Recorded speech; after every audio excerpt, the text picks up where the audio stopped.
grab your wellies and get ready for a right old knees up in Dromore West, County Sligo. It's the Homesteaders Hoolie, 2 days of pure crack. Hosted by the one, the only, James Conway, the larger-than-life legend of the James Conway Experience podcast. This isn't just any festival. It's a proper celebration of the good life. Expect jaw-dropping talks from heavy hitters like John Waters and The Long Acre, spilling wisdom that'll make you think, laugh, and maybe even cry. Want skills to make your granny proud? We've got demonstrations galore. Tin smithing that'll spark your inner artisan, horse plowing like it's 1825, beekeeping for the honey lovers, hydroelectricity to light up your eco dreams, and basket making so you can carry all your newfound swagger. And that's just the start. We'll have every soul tapping and singing. So grab your early bird tickets before they are gone, and see you there. Not all superheroes wears capes. Some wear wellies. Wellies.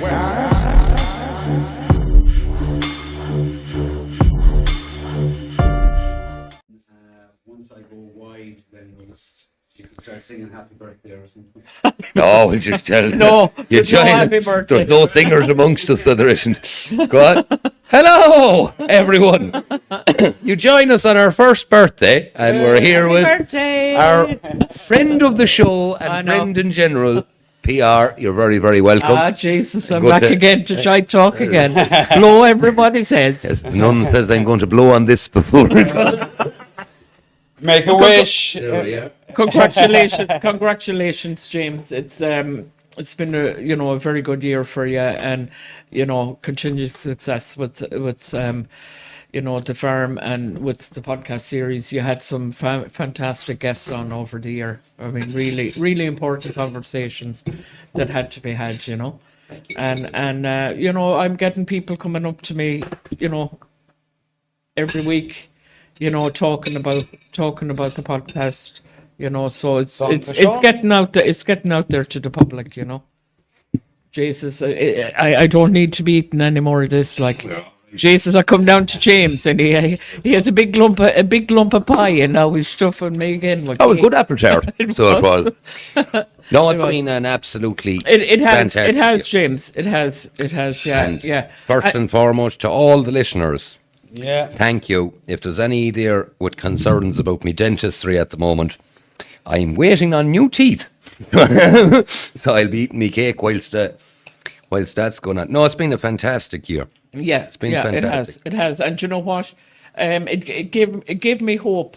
The fact is that there's good people. That there's really genuinely good people all around the country, and when good people come together, good things happen. And the thing is, it's just a matter of, getting more people aware. And every day there's more people seeing that things aren't good in the hood. And it's just a matter of engaging them, and they're there. I have all faith in my people. I think there's something special about us, and it has been taken away from us, and we just have to connect with who we are. And once we connect with who we are, that's it. There's no going back. Well, I think one of the biggest things to come out of this year was the kind of group known as Conway's Farms type thing. Yeah. You were in with us there this evening. We're having the meeting. There's going to be big changes. It's going to be a far more professional direction in the new year. Exciting times. Yeah, There's exciting lots times. of talk. There's lots of talk at the minute. Yeah. Lots of ideas, and Just to get all of them in action now. That's the biggest thing. Yeah. And Yeah. look at again. Thank you to all of you there. Especially there's a good few there on Patreon and Spotify that have been with us From the beginning. very beginning. And big thanks. And Well, it's those people who really help you to get the equipment, get on the road, be able to attend a meeting or two. Yes, yeah. It's without that. And also, besides that part as well, it's the fact that they're emotional support as well. That you know within yourself that you know there's good people around the country that are rooting for you, and that have your back. You know. And that's, I think, at the end of the day, we've built a community, you know. Our communities are fragmented, but now, you know, communities are starting to come together as things are getting really hard at the moment. You're starting to see people to look around their community, see who they can connect with, and you know, identify the resources within the community that they can build on, and that's a great thing. It's an absolute great thing, you know. Well, this will be coming out the week, I'd imagine, before Christmas or that, All right. Patricia. It's been a big year in an awful lot of aspects. Is there any events from it that... Like, one of the things, myself and yourself, I think we're at the... Well, Darren as well, obviously, but I think we're at the forefront. A lot of people are waking up to what this injection done. Oh, look at, yes, know. yeah. And it's late, but I think it's never too late. Accountability needs to be brought into it now. So, what's your thoughts on how everything is looking at the moment? Well, the thing is, there's a few aspects that you can look at. The fact is that there's an awful lot of people now, content creators on social media. James, you know yourself, back in 2016, 2018, there was only I'd say 10 people. You had the likes of Gran Torino, you had the likes of the Don, critiqued, and you know, people like that were on the scenes, and yourself. I was doing my thing on Facebook, and there was a few people, you know, intermittently across the country, you know, trying to share awareness at where things were going, you know, on a country situation and a global situation. And now you just look at all the content creators now, whether it's on X, on Telegram, Facebook, Spotify, Instagram, and it's absolutely fantastic. It warms my heart to see so many people now standing in their truths. And I think if you're standing in your truth, it breaks through lies. And the more people stand in their truths, this all disappears. Because you do affect the reality by standing in your truths. And we are starting to affect, you know, things, what's going on. Look at that gobshite in the Dáil there, Mihol. And, you know, you have O'Callaghan now, they're starting to talk our talking points. Do you know what I mean? You still have to be worried, you know, well, not worried, but you still have to... realize as well that they are, you know, that they are caught in the headlights, and they know they've gone too far, so they are rowing back a bit, but the agenda is still going on. They're still going to row back a bit, but then, you know, keep plugging on. So that aspect, the, you know, people speaking out on social media is absolutely fantastic. The political scene, there's an awful lot of parties, you know, that have come and gone, and there was an awful lot of good people that stood up, you know, over the last year, you know, for different things and that, and it was good to see. Some of the negative aspects, I suppose, we're as well saying there's an awful lot of negative aspects at hand, and I do think in 2026, you know, we need to be dropping the egos. We need to be looking at that everybody has a role to play. It's not just one person, and if you're focusing on one subject, it doesn't mean you're nefarious. It just means that you're passionate about that. You know, I've seen a lot of stuff on Facebook there, and you know, people are giving out, oh well, they're not talking about this, they're not talking about that. But the fact is, if you actually look at a lot of their stuff, they have talked about it, and you know, you have to acknowledge people if they're focusing on one area. It just means one branch of many branches of people focusing on different things, and the main branch is the country. And you know, it's a unified thing. Just because they mightn't be talking about something that you're passionate about doesn't mean that they don't have concerns about that. So I do think you know, a lot of the egos around this, you know, needs to be dropped. I've noticed quite a few that have bigger followers now just seem to be on the attack of quite a lot of people, and they have no basis. They've not even looked into the material they've done, and you know, it just needs to stop. It just really, really needs to stop, because you're actually falling into the trap of what the left are doing. So yeah, I've made up me mind. I'm having no further engagement with it at all. Like, you were fully aware, and we'll get into it in the Patreon there. Yeah. I says to you on the phone, I says, look, I think this is the last throw of the dice. Yeah, you told me that, and I warned you that I was afraid for you going over there, and that. But you said, look, Patricia, I have to. It's in my gut. I have to give one more shot at it. So you went over, you gave the shot, and you know, you saw things. We're not going to get into it now, because there will be people listening, and there'll just be reporting. But it was beneficial. It was beneficial. Well, it was beneficial. Yeah. You know, you have to. You have to go. The weeks and get rid of the chaff. You know, get rid of the chaff. Yeah. You know. But my angle from now on is, and we've had it in, you know, previous conversations, is that the element that should be pursued is community building. Yes, community, because you know, like we can look at government level, okay, but you and me are not going to be able to solve, you know, the problems at government, but you'll be able to affect change in your little area. Yes, you know, that's like we had Paddy on this morning, Paddy Diver, and like he has his experience of getting to the very top echelons of activism and that, and you're in the Leinster House at the latter end of it.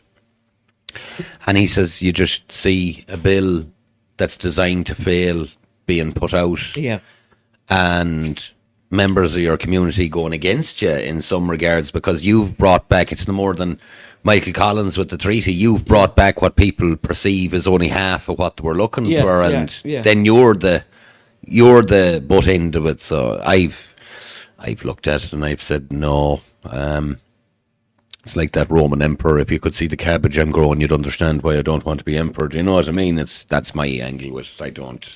But the thing needs to be, you know, the thing needs to be said, James. You've never ever looked to be the leader of anything.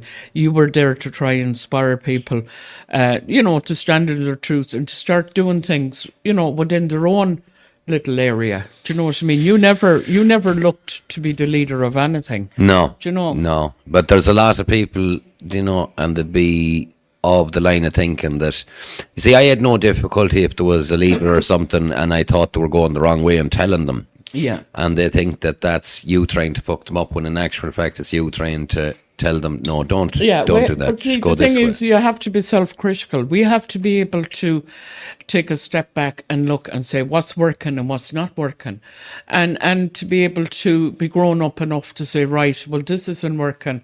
We need to stop investing in that and move away and try a different approach. You know, we can't be afraid not to say, okay, this is not the way to go.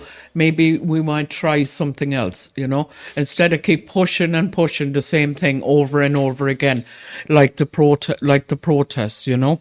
Well, look, if people want to protest, let them at it. But my angle with it is, if you're protesting something, you're admitting that there's someone else in control of it.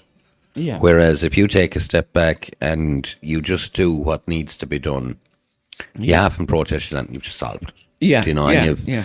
I think a lot of people need to figure that out. With I would like to see government become irrelevant. Yeah. I don't want to see young men behind bars for trying to change a static thing that can't be changed. Do you know? Yeah, but see, government should, I mean, this country should be run as a business, okay? We don't necessarily need government. Local areas should be able to govern themselves. Do you know what I mean? You only need a group of individuals to do the international stuff and just to keep an eye on, the major finances going into health, finance, agriculture, whatever. And what you should be doing is you should be running it as a business. You should have 13, 14, 15 departments, okay? And you should have one of the top people that actually work in that field as head, okay? And they run the portfolio as a business. They run this country as a business. And after a few months, if that portfolio isn't succeeding, or it's not achieving what it should, then that person is asked to step aside and somebody else goes in. And it's the people that has the power. The people decide the destiny of this country, not bureaucrats. We have gotten away from the people deciding the destiny of the country to allowing bureaucrats to decide the destiny of the country. I mean, even our words like community, we've talked about community there the last few minutes. The word community does not mean what we think it means when you're dealing with government. When Micheál Martin gets up on stage and he says, well, we've engaged with the community, he's not talking about going down to Paddy and Mary in Darndale and sitting down with them and saying, look, we're going to be putting up this iPad centre, next door to you, but, you'll be quite safe, it'll be a good thing for the community, whatever. What he means when he says we've engaged with the community and they've agreed that this is a good thing, he means he's talked to groups of organisations like the Public Participation Network, where where the government will decide a set of things for a community, and they will meet with the local public participation network, the leader, and all of those, and they're speaking for the community, not Mary or Paddy.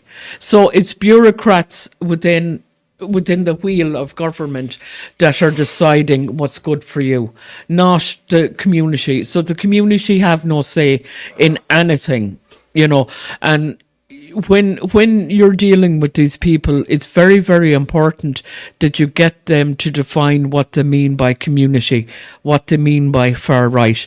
Because when you put them under pressure to define things, they can't define it, because they know if they say, well, community means dealing with public participation networks, public leader, and all of that, then the public are on to the con. They're like, oh, hold on a second, the community is us, not the public participation network. So that's why at every opportunity, if you're in front of any of these officials, ask them to define everything, and that's how you will know where you were standing as a people, because they twist words, and the words that we're speaking is not the language that they're speaking. So it's very important.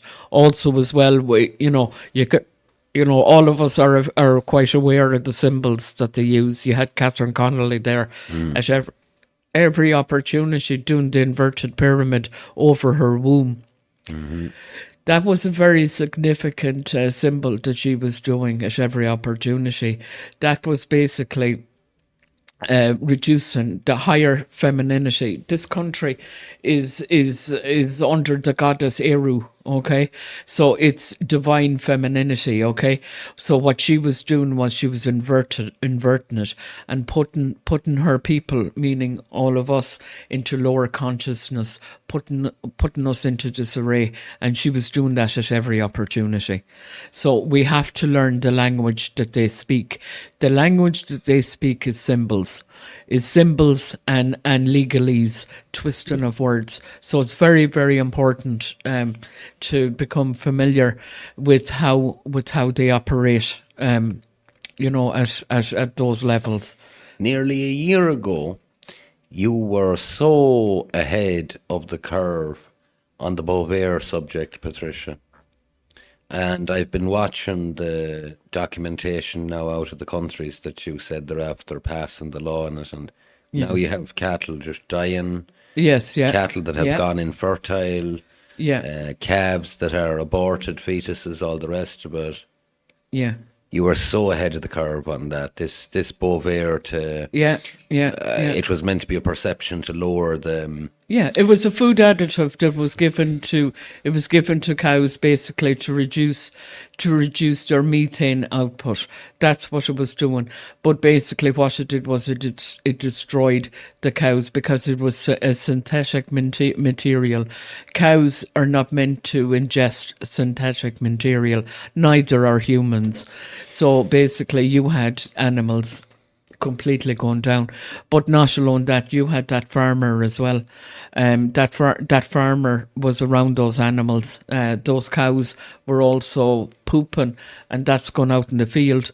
It's affecting the ground, it's affecting the birds, it's affecting the insects. So it was affecting a whole variety, including the fertility of farmers, and it got into the milk as well. They said that it would never transfer over to the milk. Of course it did. They lied to you at every opportunity, So It was a colossally important podcast, though. Yeah, There are so many people who've gotten back to me and said I was really looking at which companies had milk that had this in it and avoiding them. And yes, yeah. do you know? We put up a thing earlier in the year, myself and the David Cuddy podcast, and it was just on about the gold and the silver and how that has gone during the year. And like, that's financial, but what you done for people's health with that little piece of information was incredible. And well done to you. Very well researched. And it was well appreciated. Like, Oh, the certainly. amount of comments under it and feedback. Well, the people got hold of it because people are now aware of what they're putting in their mouth and what they're giving their children, and people are not happy with what is being thrown on in the supermarkets. I mean, you have plastics coating vegetables and fruits now. You have chemicals being put into their food, GMO. I mean, another huge thing that we need to talk about as well, James, is the halal meat. This is absolutely huge. I do not think members of the public are quite aware at how much halal meat you're actually ingesting, okay? Halal meat is it's in pretty much all the supermarkets, and it's also been fed to your children in schools. Well, you see, But Patricia, there's no real damage. Like, it's not the worst. No, Darren, let me address this. Let me address this good now. Woman, tell me, tell me I'm wrong. PR is talking to you now. She's getting out the wooden spoon. No, there's a huge point around halal meat. Okay, when that animal is being slaughtered, okay, they do a prayer. Okay. I'm aware of it. I've worked in the kill box. I have. No, but half of the time, the correct individual is not actually doing the prayer, so it's not having the significance that it is meant to have according to the Muslim faith, by getting somebody just to ream off something or play a recording of an imam. Well, I can only speak from my own experience. The place that I worked, it was done to such a T that one day I done it and they wouldn't allow it. Yeah. I'll be true. I didn't do the prayer. All right. What happened was there was a backup up here. We couldn't get the cow in, and I done the slaughter, and that cow was removed. I can only speak about my own experience of it. Yeah, but the after the prayer is done and they cut her jugulars. Yeah. You've inflicted trauma on that animal, okay? Because that animal has a few seconds of consciousness, and she sees what's going on. She knows she's dying, okay? Yeah. And the natural way of being is you're going to fight the death process. Yeah. For an animal especially. So that meat has trauma based in it, okay? And you're eating that meat. You're eating trauma-based meat, and you've taken on trauma. You've taken on the trauma of that cow knowing that she's going to die, okay? And you've ingested that. Your children have ingested that. And that's trauma that's within in your system. And you will never get that out of your system unless you're able to identify that piece of meat had trauma in it. and people are walking around, we have a suicide rate that's out of control. I'm not saying that halal meat is causing suicide, don't get me wrong, but we have our people going around in trauma from all the different things that happen in this country, but also the food we're eating, trauma-based food. It's hugely important. This has to stop. This is not who we are as a people. It's completely foreign-based, having this food in our system. There is a danger in that conversation, and I've heard a lot of the nationalist movement doing it. The trauma-based meat puts an end to hunting. No. That's completely different. When you're talking about hunting, okay, there's a reason. The animal isn't left in a situation where he's driven up in a box and he's left there with 2 slits and he's seen his blood gush out everywhere. Aye, but if you snare a rabbit, the rabbit is in the snare. You're not going to be watching the snare. Yeah. So that rabbit usually strangulates himself to death. I imagine that's traumatic enough. If you shoot a deer, you don't die straight away. Well, a deer will head away. It depends how you shoot them. If you no, kill but shot, Well, look, if they were all, but we've all hunted. Do you know what I mean? Yeah, but how much of the population, James? In all fairness, how much of the population are eating rabbit that was snared? I know that, but I'm telling you, I do. Yeah, and I like the aspect of being able to kill your own. Yeah, well, I like that aspect. I've fox hunted, I've deer hunted. I mean, I've no issue with that because you give reverence when you're going out hunting. You give reverence to the fact that you know that these animals are living in the wild and that you're going out to hunt that animal for food on your table. You're not going out there and you're not going killing a load of fucking foxes and glorifying it. You're going out there either to keep the countryside in its natural order. Okay, you're going out there for food, and there's a reverence of a hunter within the countryside.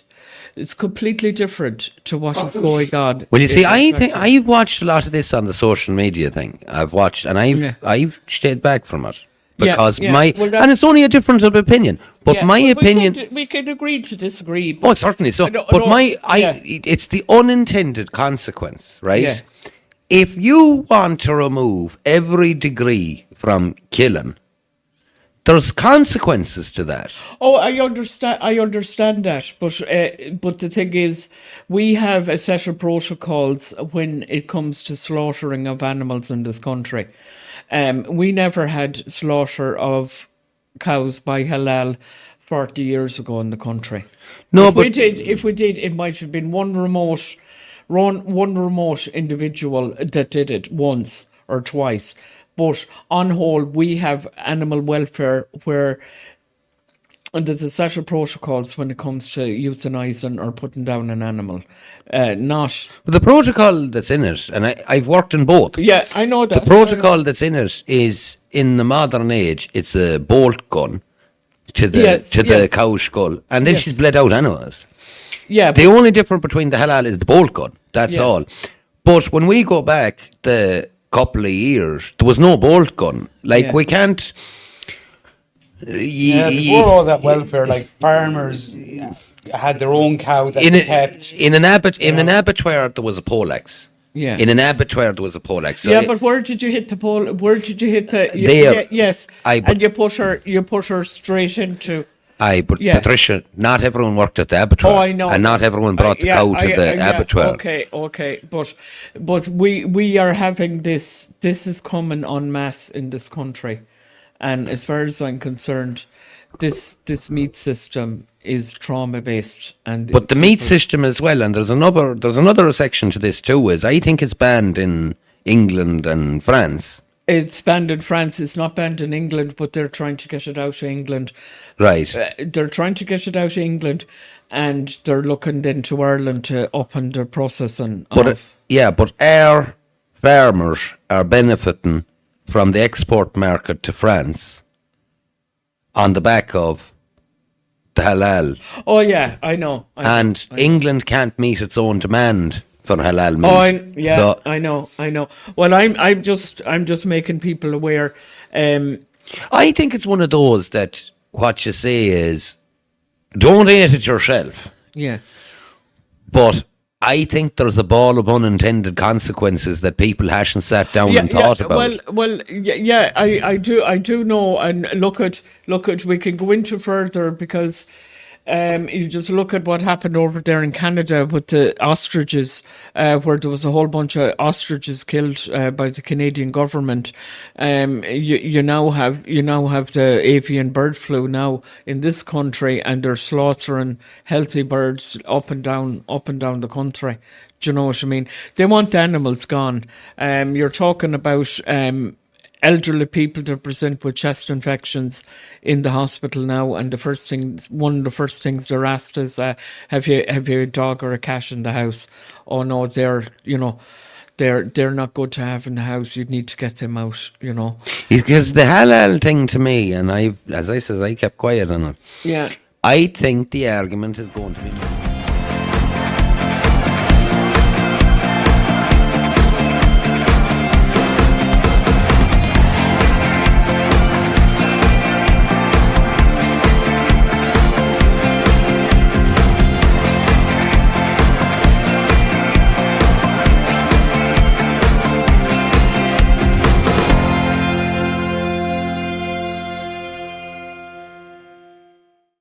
You're probably always wondering what these bottles are all about. I'll give you a wee heads up. Folks, what we're going to talk about now is beetroot. Now, I've based my bottles around beetroot, and the benefits of the beetroot is it boosts athletic performances, helps stroke prevention, and that's what it does, massively helps benefit the heart. It's a natural immune booster. Listen, I would love to put a health claim in the bottle and say natural immune booster. We're not allowed to, but the bottom line is, when by any 4 weeks, they're not a one bottle wonder bottle, you'll not do it overnight. So try it for 4 weeks, it'll cost you no more than about €48. What's not to like about that?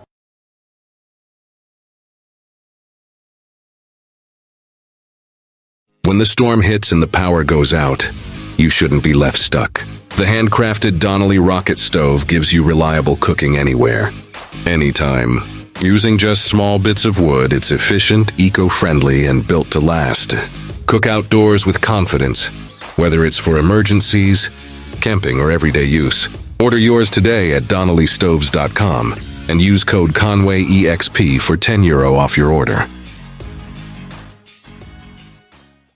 I think the argument is going to be made in the very near future that you cannot kill an animal unless it's injured. No, unless it's under very strict situation. All right, they've already done that with cattle and sheep, the tag in the ear. Yeah. Now, if that's strict enough, it'll be extended to poultry and hunting. Yeah, but they're coming after the hunting. But the only argument the hunter has is like the argument that we've just discussed there. Yeah. Like the hunter, if they go, oh, well, you have no control on if it's a kill shot or not, he can say, well, sure, look at, you're allowing halal, and that's a trauma-based killing as well. Yeah. And then he has an argument. But if you remove that, he has no argument at all. Well, see, what the hunting lobby led by Ruth Coppinger and Paul Murphy and that these are individuals in cities that never set foot in the countryside, and they're dictating to you how country people should live. There's a natural balance, you have to have natural balance in nature. If you do not have natural balance, nature gets out of control and the animals suffer. Do you know what I mean? And that's why hunting is. That's why hunting is. It was for food. Initially back in the olden days, people hunted to survive. It's also now hunters, eat the meat, but it also they're the custodians of the countryside. They keep nature in balance. But can I put this point to you there, and it's only after dawning on me there, right? I'm familiar by working in it to know that not every bolt gun works properly the first time. Oh, I understand that. Now, it might be one in a couple hundred, but Yeah. it does happen. Yes. You take the shot, that cow is in immense stress until you get your... Your second Right. shot in, or you, Again, yeah. that's a cow that's... But look, but that cow happens. cow isn't separated No, from the I gang. Yeah, I understand that. I understand that, James. But there's my argument. Doesn't this argument end up with, well, do you know, there's a chance she might have gone through trauma, so you'd be better off not hitting mate at all, because maybe it went through trauma. Well, the thing is, I would look at it like this. I mean, you are going to have incidents in slaughterhouses where either the gun jams or it doesn't go accordingly. And yes, that animal is under distress, but that animal is dealt with pretty, within a certain specific amount of time, that animal is dealt with. It's not feeding the entire population. Do you know what I mean? I'm talking about how we are moving into a halal-based meat situation here, where the population of Ireland, because of new to the town, will not eat any other meat but halal meat, and now it's in our supermarkets unbeknownst to us. An awful lot of people are unaware that meat is halal meat. A lot of people have problems with that. Do you know what I mean? They don't want to eat halal meat. If it's wrote on the package that it's halal meat, then it's up to the consumer then if they want to eat it or not.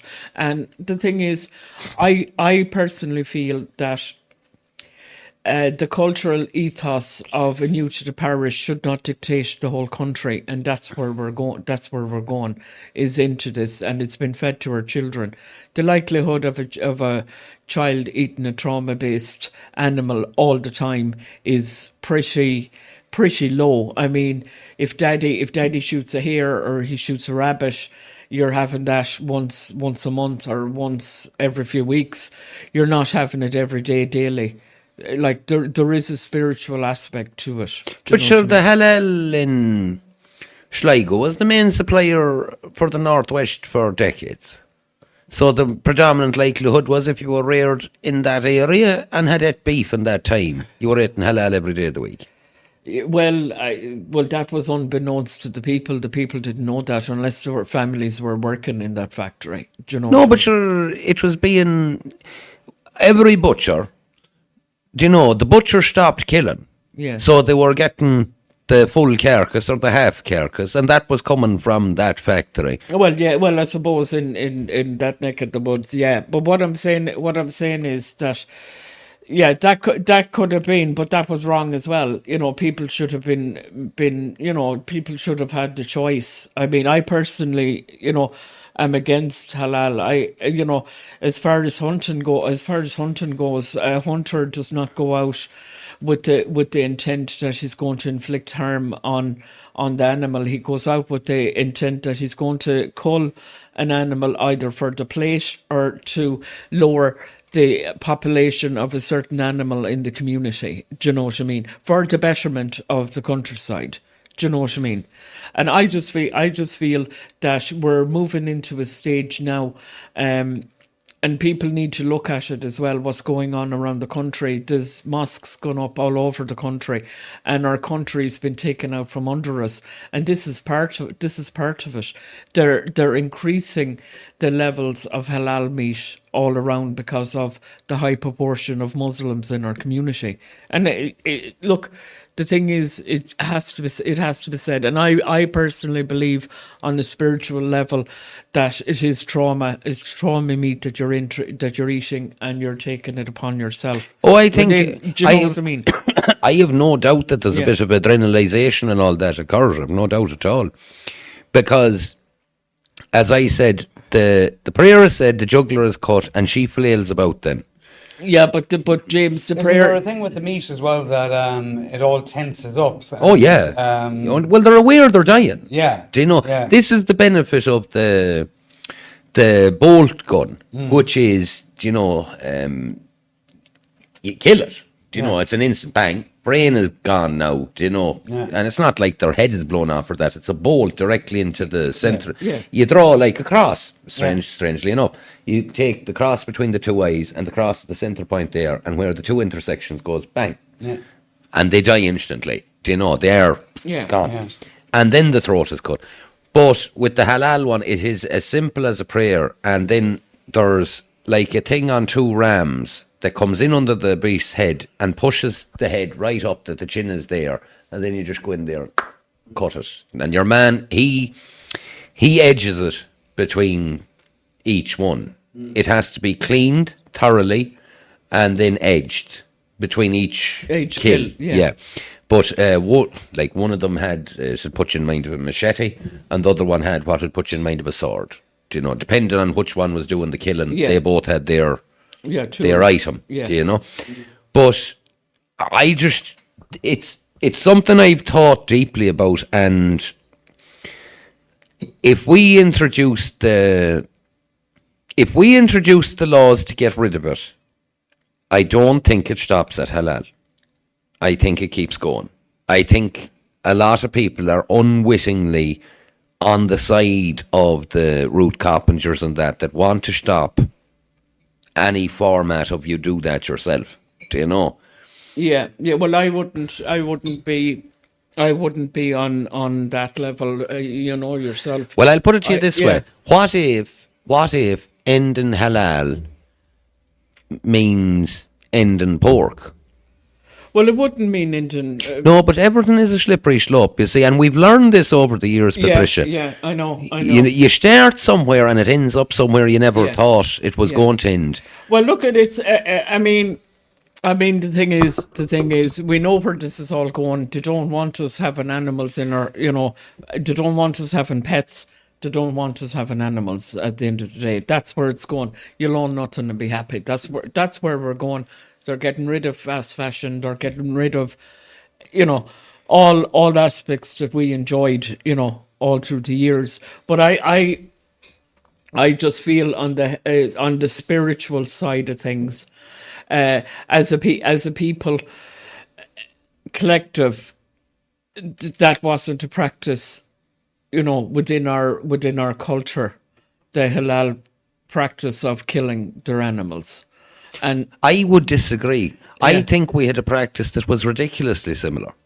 Like I go back to my grandfathers and that they always cut the animal's throat. Yeah, I suppose. Okay. Like I lost the point. No, I'm not. No, I'm not. Just the conversation. No, it's just because it's a brilliant conversation. Actually. No, but there's no winning or losing. But what I'm saying is. Are the three of us here going to say that, and we're living in the countryside long enough say that we witnessed a poleaxe in every house? No, you didn't. Because what they done, we were killing a lamb. It was a very simple process. You went up over the rafter like that, you raised him up like that, you put a barrel underneath him and you cut his throat and you let him bleed out. And that was it. Some men, if they were killing a pig, would knock out the pig because pigs, by their nature, are wriggly. They're hard to hold on to. Yeah. And usually that was a blunt. I seen the lamb or the goat getting the hammer to the side of the head as well before they do it and that kind of You stuff. were dealing with a pleasant client then, because I know that the few people I seen at it didn't. Yeah. Well, the thing is, I mean, look at, I would have thought, we would have, kind of evolved from, primitive ways of killing, to where we are in 2025 today, that we're embracing this method of killing animals.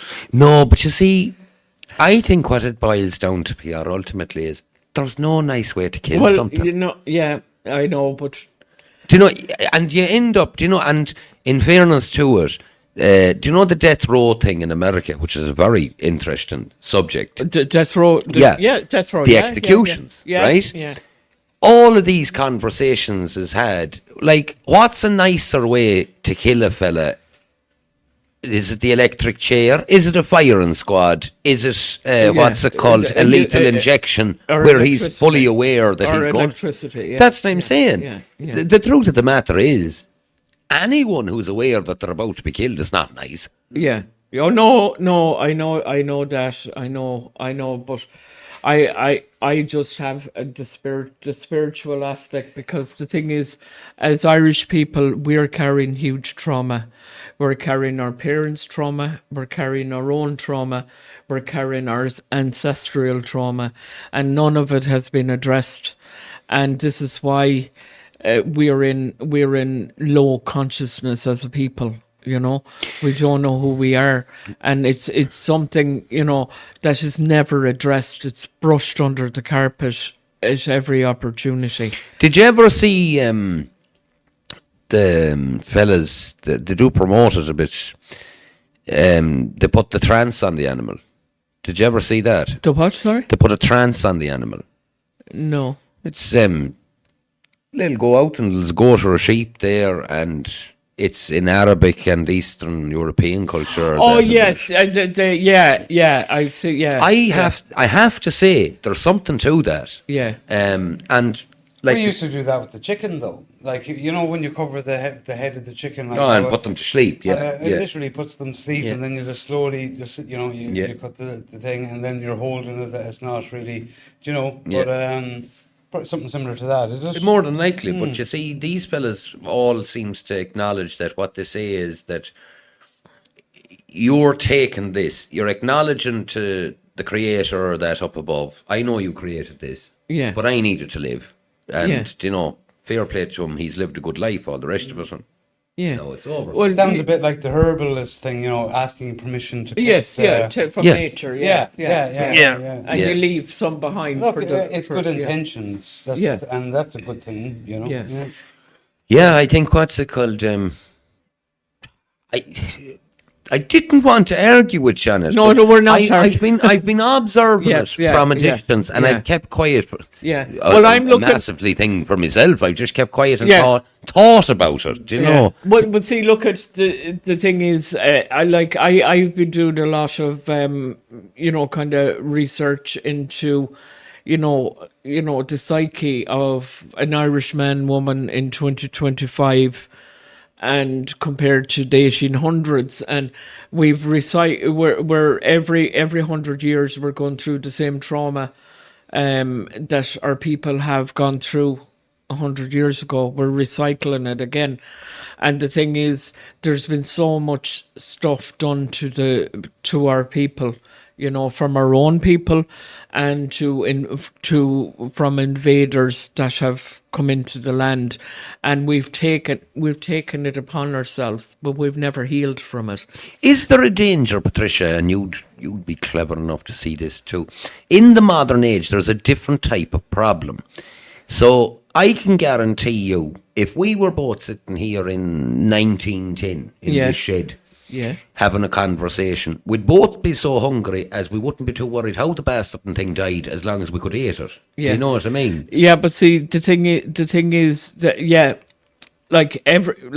we're living in 2025, okay, and the people that lived 100 years ago, they were living in their reality. We're living in our reality, but the same problems in their reality is happening in our problems. There's a lot of people here in Ireland, James, that go to bed at night. The parents go to bed at night. They make sure that the kids have something to eat, and they won't eat because they haven't food to eat. Yeah. That's what's going on. That's what's going on in this country. That people literally do not have enough food to feed the whole family, but the parents will sacrifice to make sure that the children have food. And I know going through my past as well. That's what older people did. They made sure that the man at the house ate, because he had to go out and, work the fields, or he had to try and get, food. So whatever food, he was fed first. And the woman at the house was the last one that sat down to eat if there was anything ate. Also as well, the eating habits of 100 years ago is completely different to the eating habits of 2025. Firstly, since the Rockefellers took over the pharma and the medical industry, the eating habits have completely changed. We're gone into a system where we're talking about 3 square meals a day. Our ancestors didn't necessarily eat 3 square meals a day. Sometimes they ate every third day. But that didn't mean the people were starving. Do you know what I mean? They were able to eat and survive by what they had. We're in a system that we're brainwashed that we have to have 3 meals a day, and the plates that you go and sit down and have your dinner, they're not the size. You compare a dinner plate 100 years ago to the dinner plate in 2025. You're talking about a dinner plate, that plate there, maybe even smaller as a dinner plate. You look at the dinner plate now, Jesus Christ, it's like the side of the table here. Well, it's a very interesting point you've made, because I watched, there's a programme called Alone on, I think it's the History Channel. It's an awful interesting programme. They take a modern day kind of survival enthusiast. Yeah. They put them into a location on their own. Yeah. Excuse me, everyone. They're allowed to bring 10 items with them. Yeah. So most people go for a bow and arrows, a pot for cooking, and various things like that. Yes, yes, something to start the fire. But it was a survival expert, one apiece, one from the American Army and one from the British Army, Yeah. who were watching people's reactions to this program. Yeah. And one of the major reactions, a lot of people were really concerned about how these men were losing weight. Do you know? Yeah. Big, you know, they were big men. Yeah, hefty men, and they were dropping weight. Losing weight. And the two boys weren't concerned at all. No. They're just like, well, he has water. Yeah. And he's had a fish there yesterday. I'll be all right. Yeah. He's actually coming back to his normal... Yes. What you're meant to be. Yes, yeah. So there was one man, he was absolutely excellent at it. He got past, I think, 90-something days or something like that. He had caught a deer. He had smoked and jerkied all the deer meat.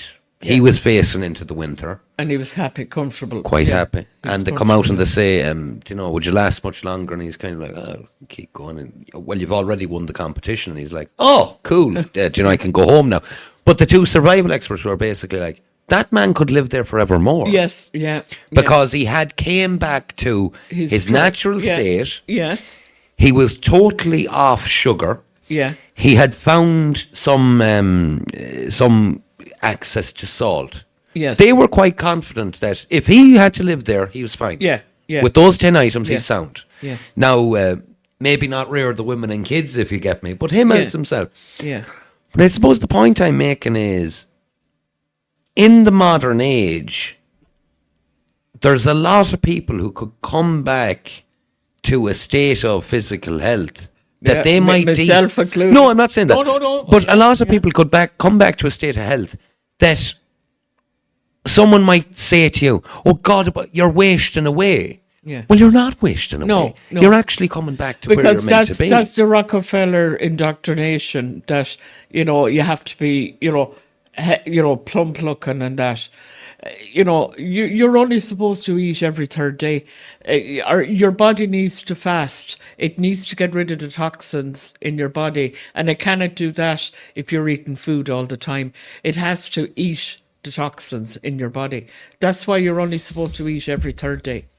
That's why you ever hear the intermittent fasting? Yeah. Like intermittent fasting, you could go 3 days and then you have a meal and you go again. Do you know what I mean?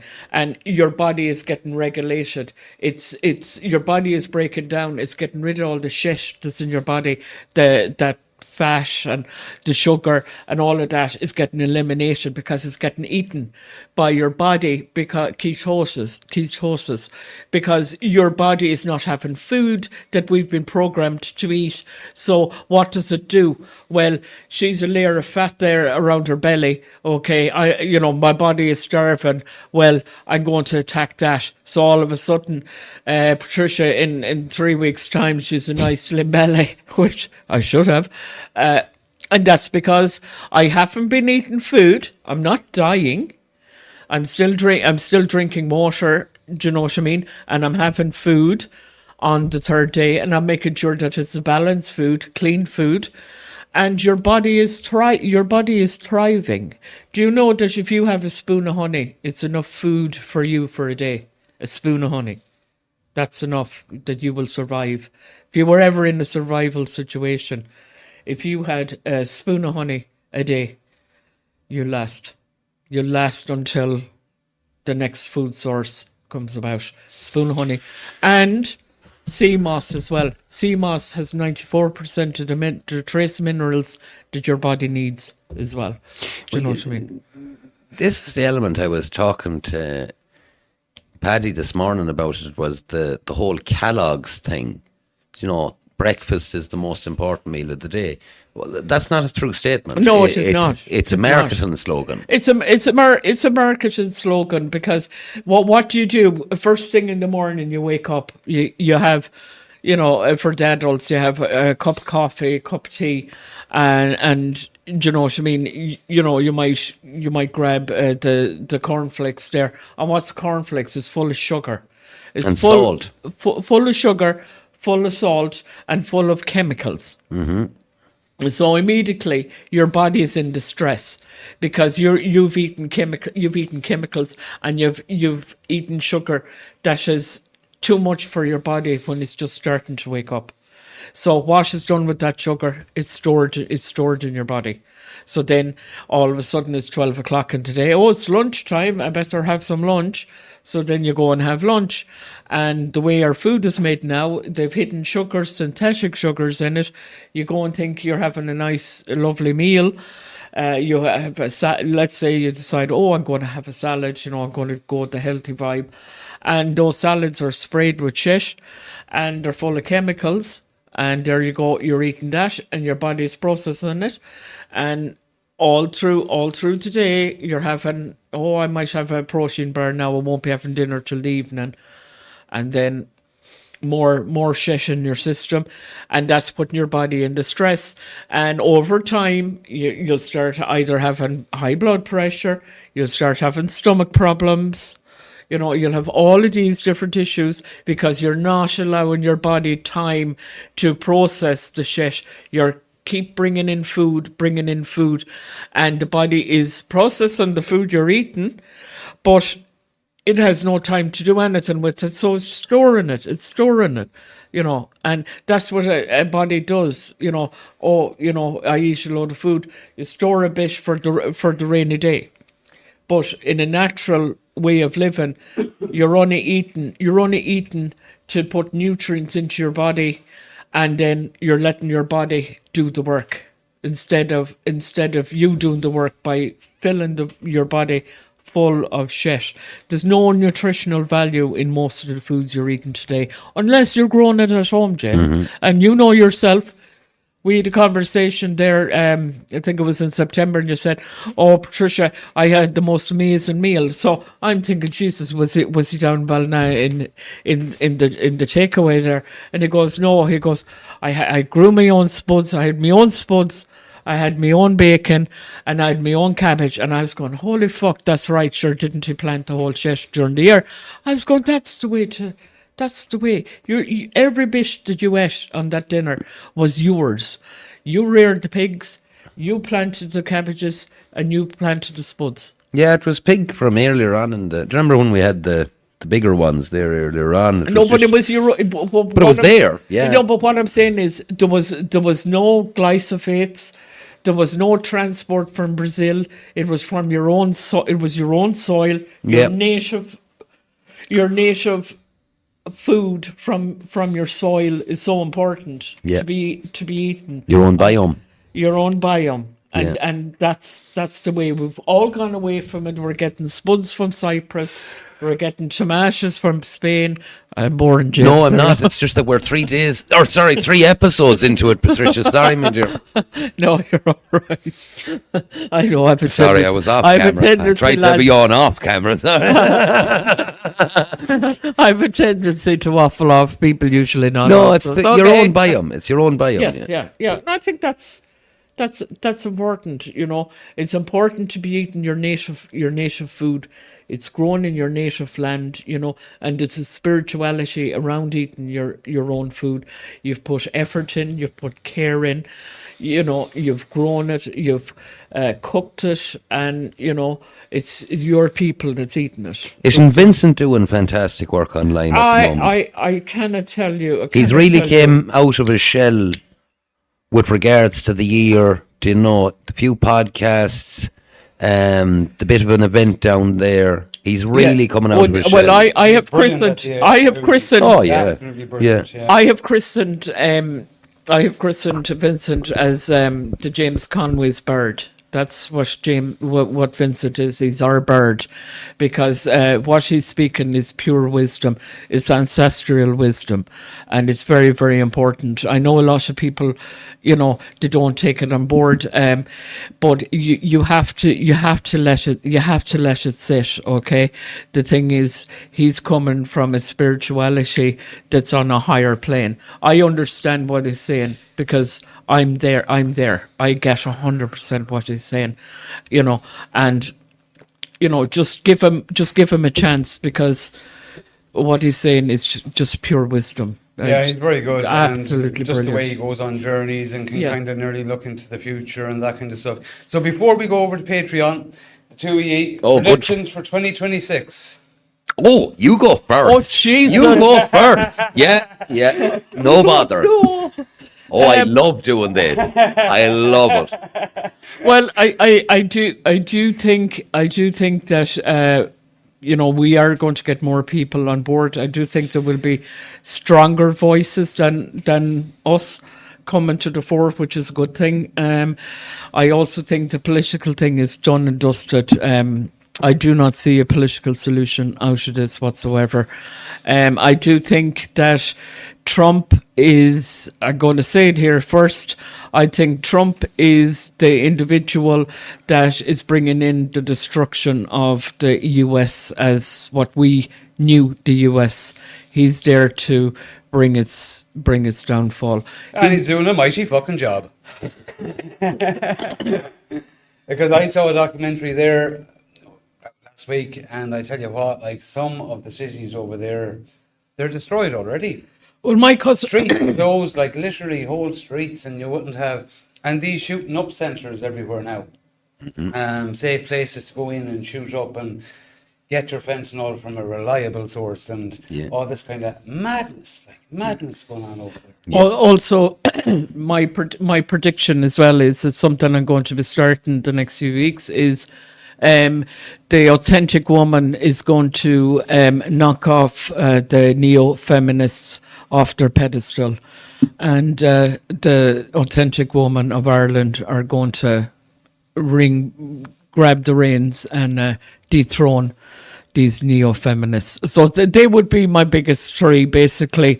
And the strong women, the authentic women of Ireland, are going to take over from these deranged women that have destroyed this country, and we're going to change. We're going to change the narrative.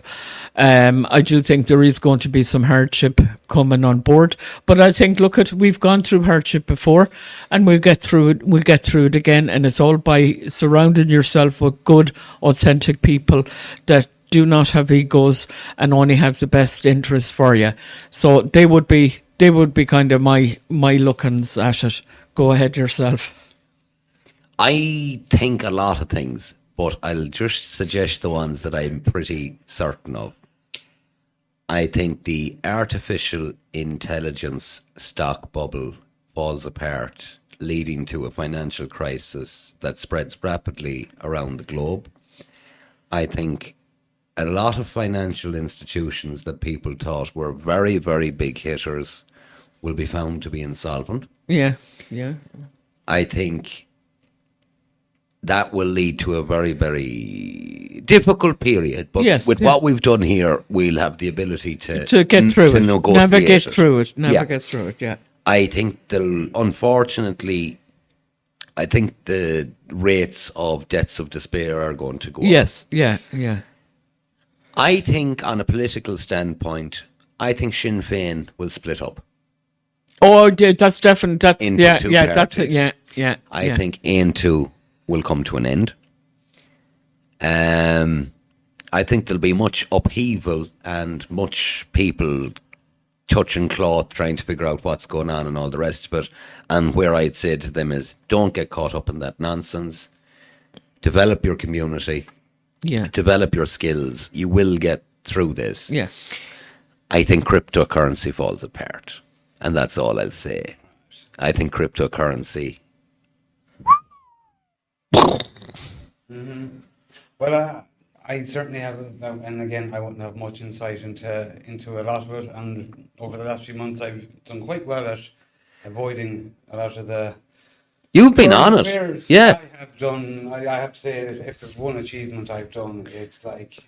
Darren has done fantastic work of just ignoring everything that's going on. Kudos to Darren. Yeah. And I'm in a much calmer place for Yeah. it. You know, I really am. Yeah, that's good. That's good. But definitely agree with the crypto. I believe it's been a long-term kind of thing that I think they moved a lot of people's wealth over there for that intention as well. And I could be wrong. This could be the cynical me in it all. No, I don't think so. I think you're. And I've always had that. And look, I mean, the digital currency thing is coming in. Anything digital, we have our gatekeepers, and They're already in place. they're all there. Yeah. Your comms, communication companies, and that kind of stuff. So look, it's more of the same. I suppose we've been saying that for a while. Look, there's a lot to be said for a silver coin in your pocket. Yeah. Yeah. An awful lot to be said for I it. don't know. Politics, I couldn't have an opinion on because. Yeah, Look, it's just, really costs- yeah.